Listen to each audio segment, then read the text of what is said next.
ባልደረባችን ምስክር ስናፍቅ ይገኛል። ክቡር ጠቅላይ ሚኒስትሩ በነበሩበት የምርጫ ጣቢያ ላይም በዛ ጅማ አካባቢ የነበረው የምርጫ እንቅስቃሴ ምን ይመስላል የሚለውና በእንቅስቃሴው ወቅት ደግሞ ለየት ያሉ ነገሮችንም ተመልክቷል። እሱንም ያጋራናል። ምስክር መቀጠል ትችላለህ። ለተመልካቾቻችን ያለህን መረጃዎች አመሰግናለሁ። ቀደም ሲል እንዳነሳው አንተም ስቲፋኖስ እንግዲህ በጅማ ዞን ቢገኙ የተለያዩ የምርጫ ጣቢያዎች ነው እየተንቀሳቀስን የምንገኘው። ጠዋት በሻሻ ከተማ የነበርነው በሃሮ የምርጫ ጣቢያ የፌዴራል ጠቅላይ ሚኒስትር ዶክተር አብይ አህመድ ድምጽ የሰጡበት የምርጫ ጣቢያ ላይ ተገኝተን ነበረ። በዚያ ምርጫ ጣቢያ የሚገኙ 1500 የሚሆኑ መራጮች ድምጻቸውን እየሰጡ ነበረ። ከማለዳው 11 ሰዓት ጀምረው ነበረ በዛ ምርጫ ጣቢያ ላይ የተገኙት። ከዚያን ጊዜ አንስተው እንግዲህ እስከ ቅርብ ሰዓትኛ ወደዚህ ወደ አጋሮ እስከመጣንበት ሰዓት ድረስ የምርጫ ሂደቱ በጣም ሰላማዊና የተረጋጋ ሆኖ ቀጥሏል። በዚህ የምርጫ ጣቢያ እንግዲህ 4 የተፎካካሪ ፓርቲዎች ናቸው እየተሳተፉበት የሚገኙት። የብልጽግና፣ ኢዜማ፣ ነጻነትና እኩልነት እንዲሁም ኦነግ ተወካዮቻቸውን በዛ ምርጫ ጣቢያ ላይ እያፎካከሩ ይገኛሉ። የፌዴራል ጠቅላይ ሚኒስትር ዶክተር አብይ አህመድም በዚህ የምርጫ ጣቢያ ላይ ለሕዝብ ተወካዮች ምክር ቤት እየተወዳደሩ ነው የሚገኙት።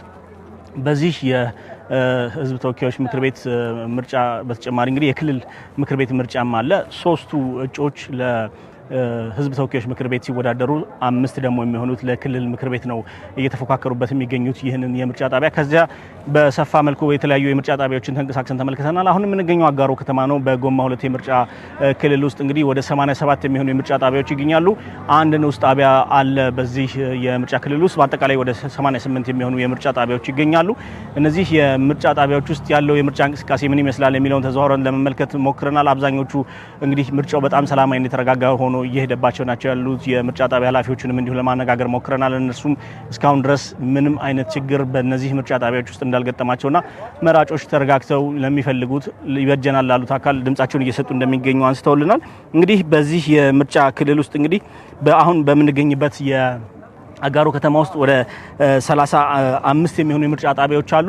ከነዚህ የምርጫ ጣቢያዎች ውስጥ 108755 የሚሆኑ ሰዎች የምርጫ ካርድ ወስደዋል። ከነዚህ የምርጫ ካርድ የያዙ ሰዎች ናቸው በዛሬው ዕለት ድምጻቸውን በተለያዩ ጣቢያዎች እየሰጡ የሚገኙት። በ35ቱ እዚህ አጋሮ ከተማ ውስጥ ብቻ በሚገኙት የምርጫ ጣቢያዎች ውስጥ ድምጽ እየሰጡ የሚገኙት ማለት ነው። በጎማ 1 እና በጎማ 2 አጠቃላይ የምርጫ ጣቢያዎች ደግሞ በአጠቃላይ እስካሁን ድረስ ባለው ሂደት 182,000 በላይ መራጮች ድምጻቸውን ይሰጣሉ ተብሎ ነው የሚጠበቀው። ምክንያቱም የምርጫ መዝገቡን እንደሚያሳየው በእነዚህ አጠቃላይ የ87 የምርጫ ጣቢያዎችና አንድ ንዑስ ጣቢያ ውስጥ አጠቃላይ እስካሁን የካርዳቸውን ወስደው የሚገኙት 182,000 የሚሆኑ ሰዎች ናቸው። እነዚህ ሰዎች ድምጽ ይሰጣሉ ተብሎ ነው የሚጠበቀው። በአጠቃላይ በእነዚህ የምርጫ ጣቢያዎች ውስጥ ያለው እንቅስቃሴ ይህንን ይመስላል። እንግዲህ በየምርጫ ጣቢያዎች ውስጥ በተንቀሳቀስንበት አጋጣሚ ሁላ የምንመለከተው አዳዲስና አስገራሚ ታሪኮችን ተመልክተናል። ከተመለከታቸው ታሪኮች መካከል እኛም ታሪካቸውን የተጋራናቸው አንድ ግለሰብ አሉ። አቶ ፍቅረ ማርያም ይባላሉ። እኚህ ሰው እንግዲህ የቀዳማዊ ኃይለ ሥላሴ ተማሪ የሚባል በ1960ዎች ውስጥ ተማሪ የነበሩ ናቸው። ያኔ የ11ኛ ክፍል ተማሪ ነበሩ። የነበረውን የፖለቲካ እንቅስቃሴ በኢትዮጵያ ውስጥ ያለውን የፖለቲካ ሂደት የስርዓተ መንግስት ግንባታ ሂደቱን በአግባቡ የሚረዱ ሰው ናቸው። ከዚያን ጊዜ በኋላ የደርግ መንግስትን በመጣበት ወቅት በተለያዩ ምርጫዎች ውስጥ እንደተሳተፉ ነግረውናል። ከዚያን ጊዜ አንስቶ ባሉ ምርጫዎች ውስጥ ሁሉ እየተሳተፉ ያሉ ናቸው።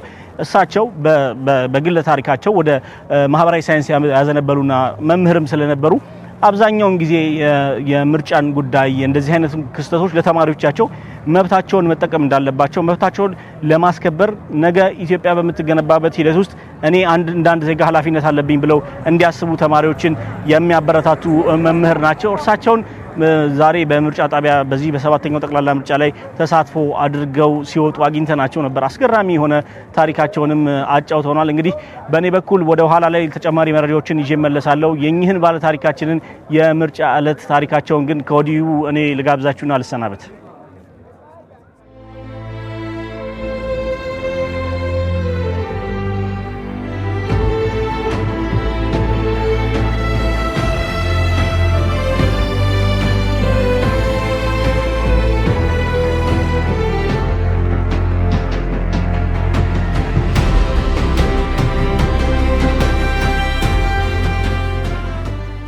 ስሜ ክፍለ ማርያም በቀለ ይባላል። እዚህ አጋሮ ከተማ ውስጥ ወደ 48 ዓመት አካባቢ ኖር ያለው። እንግዲህ ምርጫ መብትን የሚያሳይ ነገር ነው። ዲሞክራሲያዊ የሆነ ምርጫ በተለይ ያመንኩበት እስከሆነ ጊዜ ድረስ መምረጤ በጣም ደስ ይለኛል። የሚያስተዳድረኝ ነገ የሚመራኝ ሰው እኔ ያመንኩበትና የወደድኩት ሰው ቢሆን ደስ ይለኛል። ይሆናልም ብዬ ደግሞ አምናለሁ። ለአእምሮም እርካታ ነው። እማምንበትን ሰው መርጦ ፌል ቢያረግ ወይም ሰክሲድ ባረግ ለኔ ግን እማምንበትን ሰው መርጫለሁኝና ለኔ እርካታዬ ነው ብዬ አስባለሁ። ከውስጥ የሚሰማኝ ሰላምና ደስታ አለ። በዚህ እንደ ጥሩ አጋጣሚ ሆኖ በተለይ የኛ ጄኔሬሽን ማለት ይቻላል በፖለቲካ ውስጥ ነው ያለፍነው። በኃይለ ሥላሴ ዘመን ተማሪ ነበርኩ። በደርግ ዘመን ውስጥም ብዙ ምርጫዎች ነበሩ፣ መርጠናል። በኢህአዴግም እንደዛው። አሁን ደግሞ በዚህኛው እስከ 7ኛው ድረስ ባለው ውስጥ እንጃ እኔ ያልመረጥኩበት ጊዜ ይሄኛው አለ ብዬ አላስብም።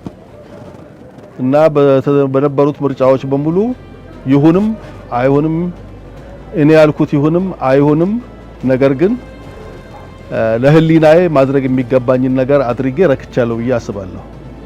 እኔ አሁን ጡረታ እስከወጣሁበት ጊዜ ድረስ በመምህርነት ነው ያሳለፍኩት።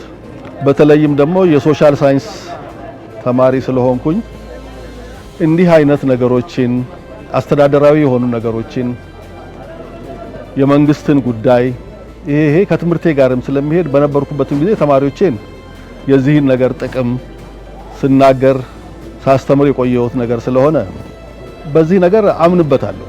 የተመዘገቡትና ካርድ የያዙት እድለኞች ናቸው ብዬ አስባለሁ። ከተመዘገቡ ካርዳቸውን ከያዙ በኋላ ደግሞ መምረጡ እንደ ውዴታ ግዴታ አድርገው ቢቀበሉትና ሁሉም ይሄን ነገር አምነውበት ቢያከናውኑት መልካም ነው እላለሁ። ኖርማሊ ገባው፣ የተመዘገብኩበትን ካርድ አሳየው። ከዛ በኋላ መመርጥባቸውን ሁለቱን ወረቀቶች እማውቃቸው ናቸው ሁሉም። ከዛ ውስጥ ይሻላሉ ብዬ ያመንኩበትን ቲክ አድርጌ መርጬ ወጣሁ እንጂ አብሮ የሚከተል ወይ እንደዚህ ይሄን አድርግ እንዲህ የሚል ጋይድ የሚያደርግ ሰው አልነበረም። ሙሉ ነፃነት ነው ያለው። ሰላማዊና ትክክለኛ አካሄድ ነው ያለው።